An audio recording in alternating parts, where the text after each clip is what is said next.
housing crisis is wreaking havoc nationally. Our podcast discusses how it is playing out specifically in Black Berkeley, California, chronicling the lived experiences behind what people call gentrification, detailing our endeavor for our right to stay and our right to return. Brought to you by Healthy Black Families. I am your host, Deb, and this is Telling Our Stories, the Housing Chronicles. Welcome.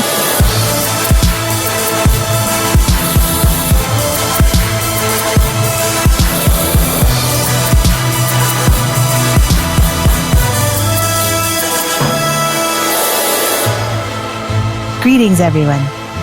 Today, we have three warriors of Healthy Black Families. First, we have Wilhelmenia Wilson, our Executive Director at Healthy Black Families. Then we have Ayanna Davis, who's Chief Deputy Director. And last but definitely not least, we have Suzette Chaumette, who is our Board President. Greetings, everyone. It's good to have you here.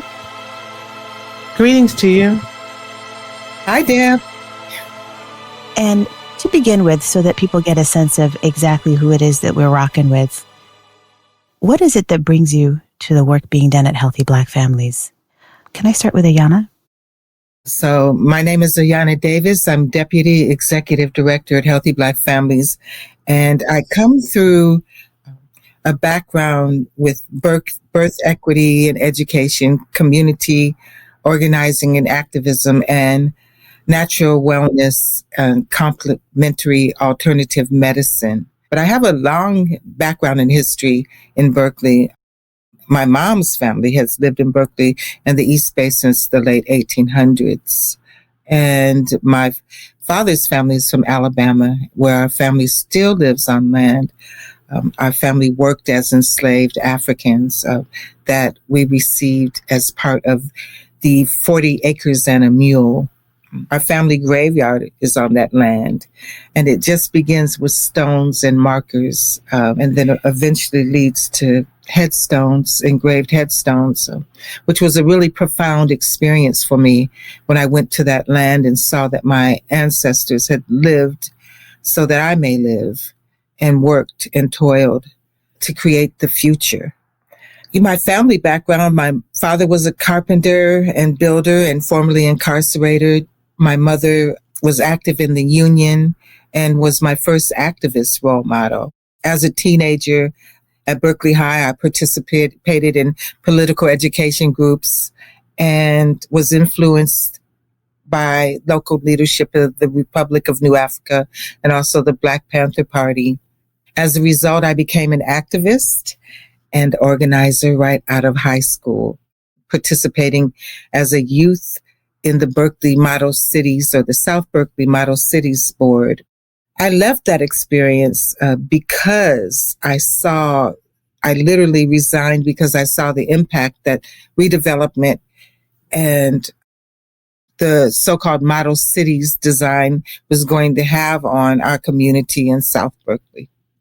And as an activist, I've participated in work with the Foresight Collective that was started by Dr. Kweli Tutashinda of Imhotep Chiropractic and Rashida Tutashinda of Movement for Black Lives. And I also am a founding member of the Malcolm X Grassroots Movement Bay Area chapter and the New African Women's Health and Healing Collective that created the Black Women's Health and Healing retreats and conferences.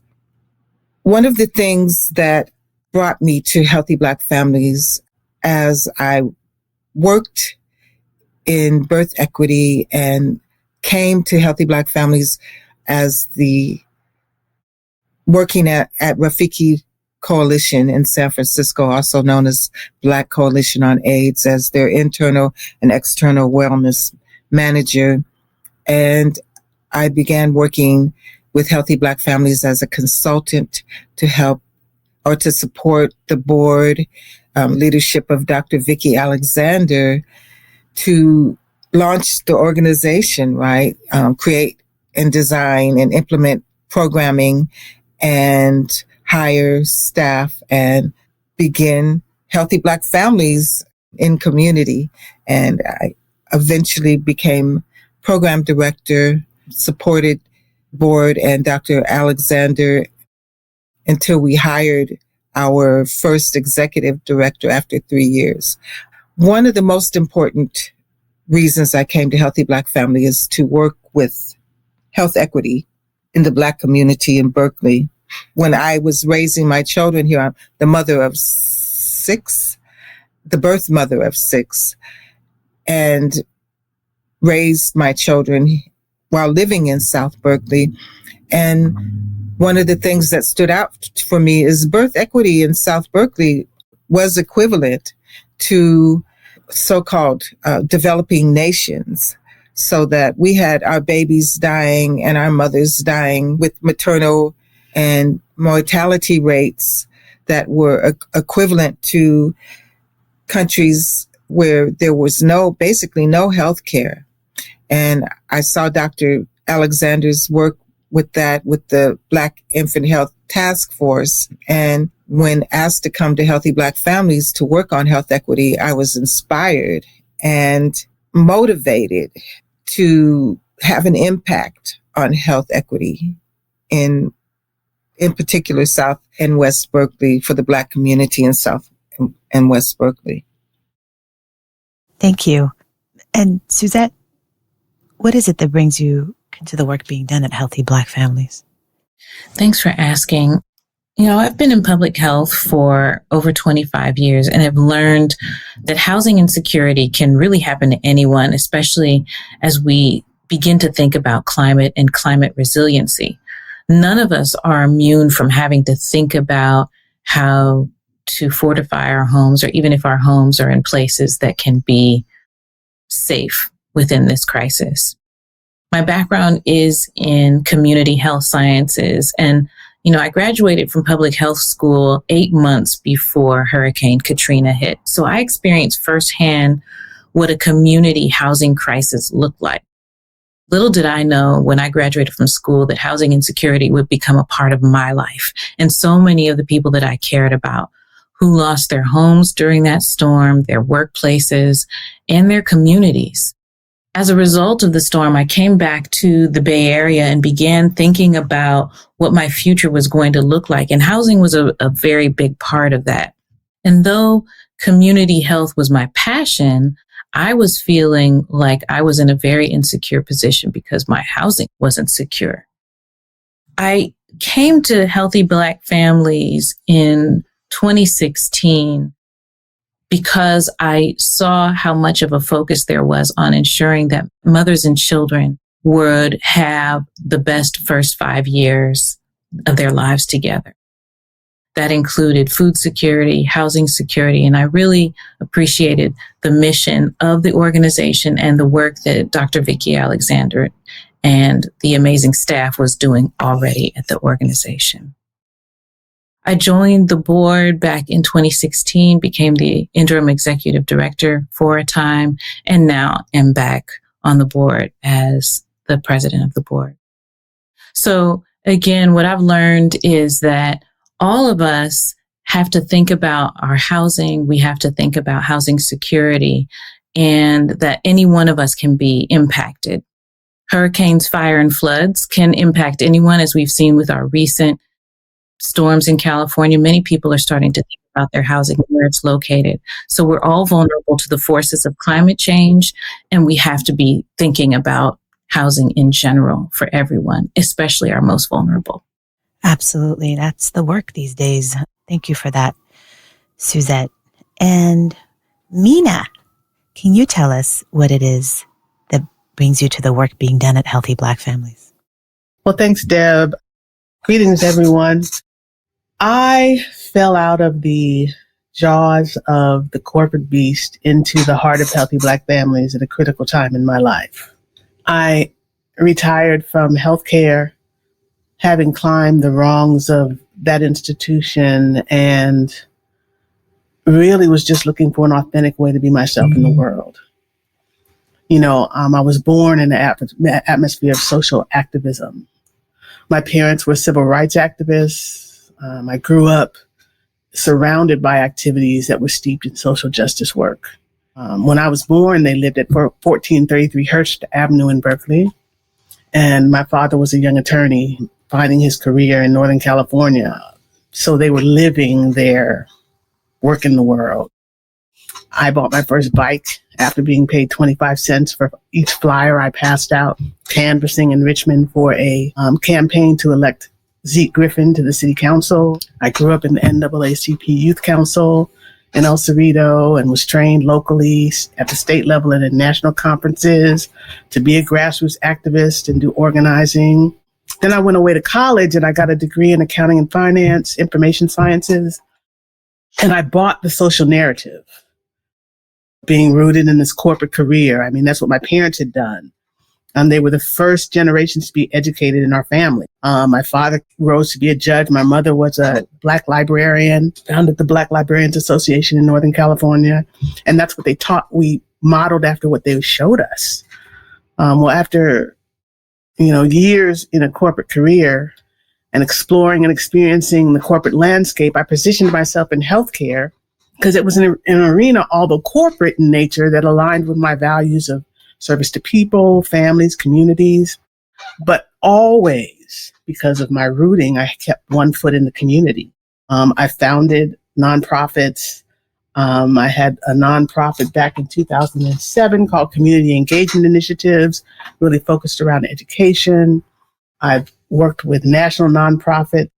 Our executive assistant right now, Carolyn McKenzie, founded a national nonprofit called Mental Health in the African American Community, and I was on her board. So I've always been in that space. And after decades of working in corporate healthcare and trying to execute my strategy to be a best service to my community that I came to serve, I was fatigued by the rigid corporate structures, racial microaggressions, political barriers to progress that kept me really from being of the most value I could in service to people, family, and communities.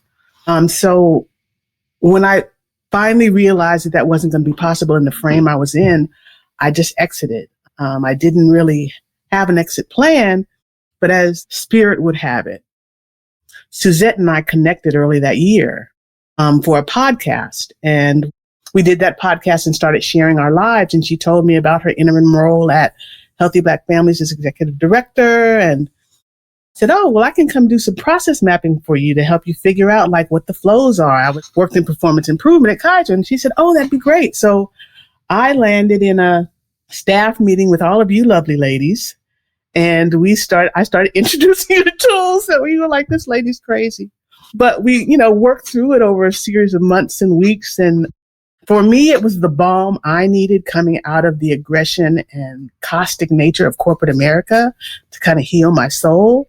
And I think I brought a level of structure and organization that you guys were looking for. So soon thereafter, they started looking to hire an executive director.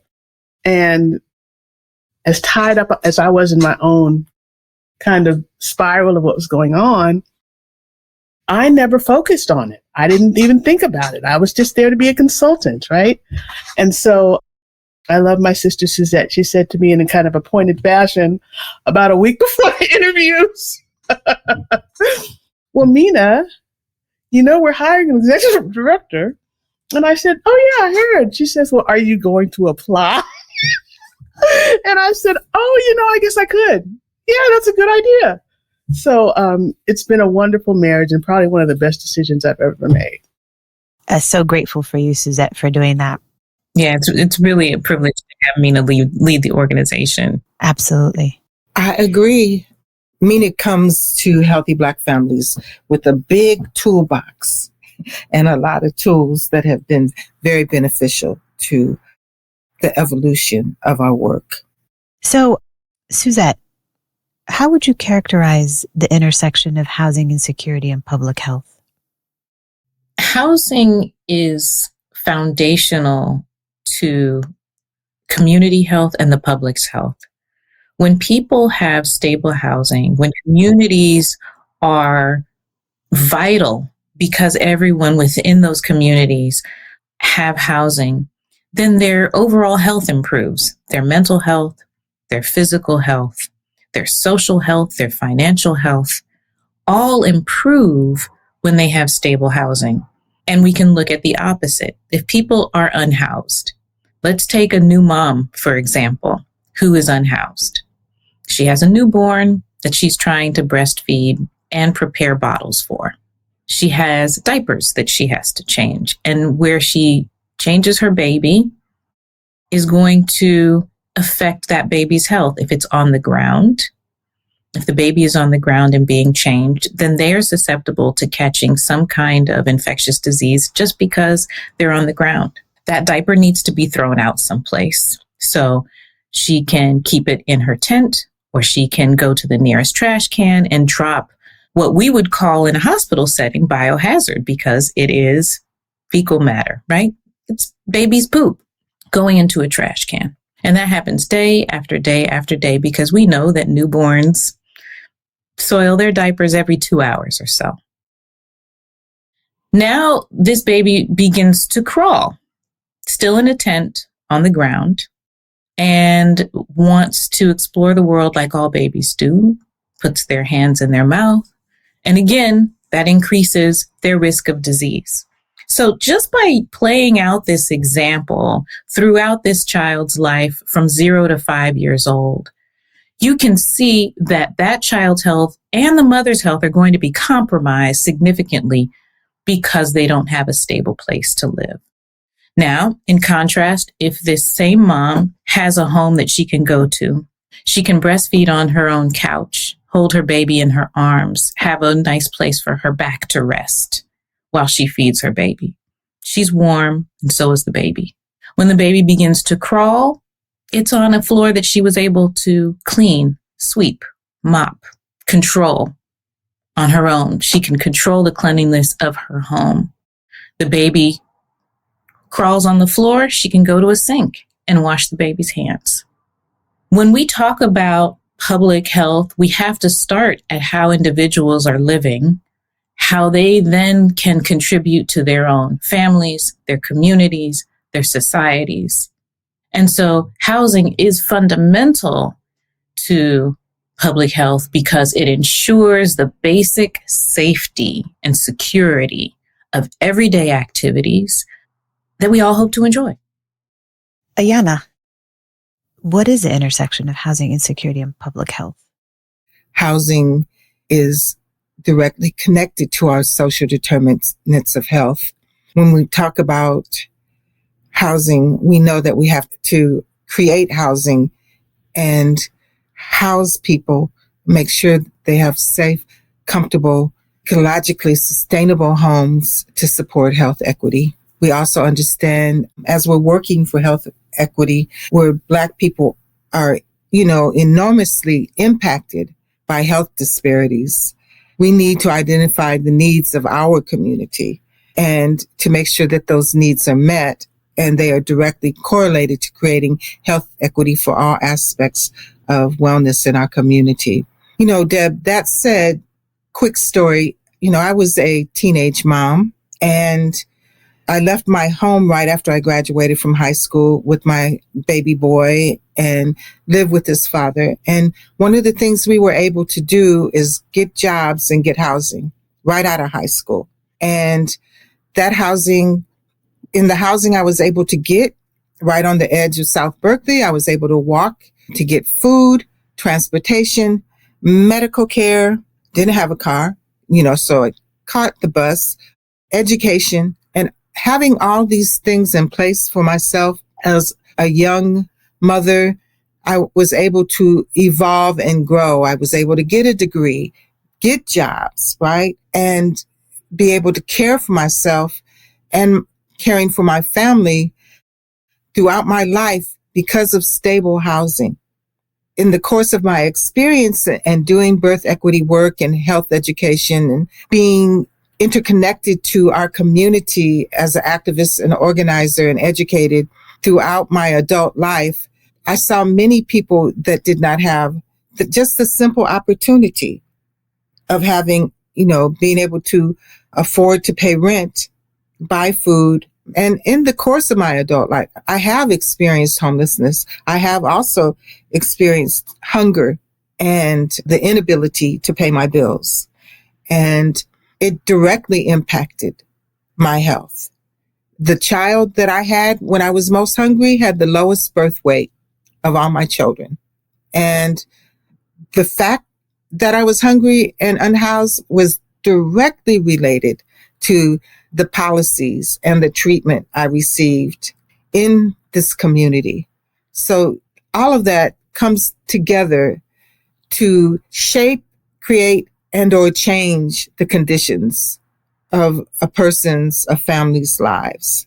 There is no separation, right? There is no separations based on the conditions that we live in and our ability to have self-determination and create our lives, the fullness and the ability to thrive as we do it.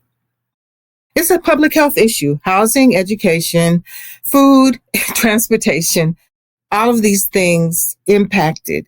When we talk about those areas, we know that we have to be tracking to support health equity as well. We also understand that as we're working for health equity, where Black people are inordinately impacted by health disparities, we need to identify the needs of our community. They are directly correlated to creating health equity for all aspects of wellness for our Black community. So I wanted to add, the opportunity to own a home has been foundational to individual and family security throughout American history. Stable, quality, environmentally safe housing, or lack thereof, impacts all aspects of a person's health, well-being, and human dignity. Suzette gave us a very viable example of that, just with a young mother and a child over a day's period of time. Human dignity for healthy Black family means we create an environment where individuals have the ability to have their basic needs met. Regretfully, the individuals, organizations, and policymakers who hold power over policy developed mechanisms for home ownership. They did this through a racist lens. Again, systems are made up of people. And in this era, people thought the benefit should be for them and not for Black Americans. I mean, that's been across so many spectrums of our society. So the powers that supported this created the Federal Housing Administration, and they infused this thinking into the codified policy. So racial bias was interwoven into it, right? And the policies were implemented nationwide. This is where redlining got its name. The red spaces were Black spaces. The communities that were other than white. It wasn't just Black even. And so it wasn't about the value of the community. It was a place where certain people lived.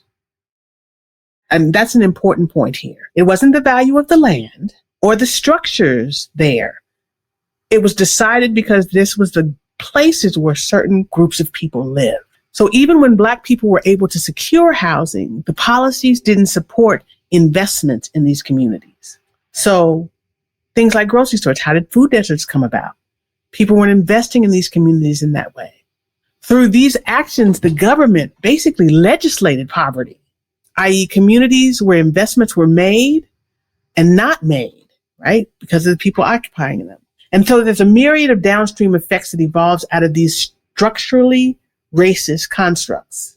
So these same minds, when they show up at the zoning board, zone toxic dumps and oil refineries near minority communities. So I remember my father, whenever there was an oil spill or a pollution in Richmond because of the Chevron refinery, it was going to be a busy month for him because he was around collecting neighbors and doing civil action suits because those fumes were negatively impacting everyone in the area. And most of those folks were Black and brown people. Employment discrimination at all levels of work relegated Black folks to low-wage jobs that seldom provided a living wage. Or if they did provide a living wage in the strata of those jobs, Black people weren't allowed in the stratas that were income earning. They were relegated to the lower. And that's a lot of the labor unions. They weren't allies with Black folks. They were started in order to keep Black folks out and secure high wages for white workers.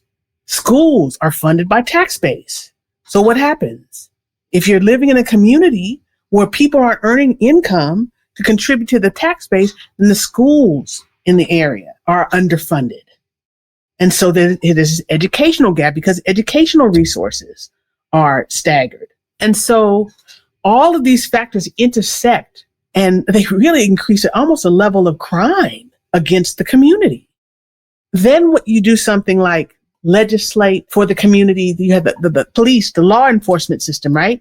That then begins to look at these vulnerable communities where there's no income, sociologically, where people can't earn money, crime increases, regardless of the nationality of people. So now crime in the community is increasing, and COINTELPRO, you inundate community with drugs. At the policy level, you create a 3 strikes law because you're tough on crime. All of these things have downstream effects on the community. So now we've moved from a 1970 era of subsidized public housing being the primary housing place for low-income Americans to over decades, now it's incarceration, homelessness. What does that say? Those are policy decisions that have landed us here. So equity looks like detangling these racist bias constructs that have rendered so many people generally, but people of color disproportionately, as unhoused. Thank you all for that breadth of analysis around how, systems operated by humans and their biases kind of work in tandem to create the current conditions. Just take away Silicon Valley from California. Just take all that wealth out. California, because of the ports, was not only one of the top moneymakers in these here United States. As of 2022, 30% of all people experiencing homelessness resided in California, including half of all unsheltered people in the United States. Now, simultaneously, California comes in as the 4th biggest economy in the world. And at the same time, a United Nations report, which came out in 2018, stated that homeless encampments and city policies surrounding them amount to human rights violations. I'm pointing back and asking us to question the crux of the issue. Why does California have all of this wealth, yet we are consistently finding ourselves in the same space? It's not a question of resources. This has been part 1 of a 4-part conversation with Healthy Black Families Wilhelmenia Wilson, Ayanna Davis, and Suzette Chaumette. Stay tuned for part 2, where we discuss some of the root reasons why we are where we are.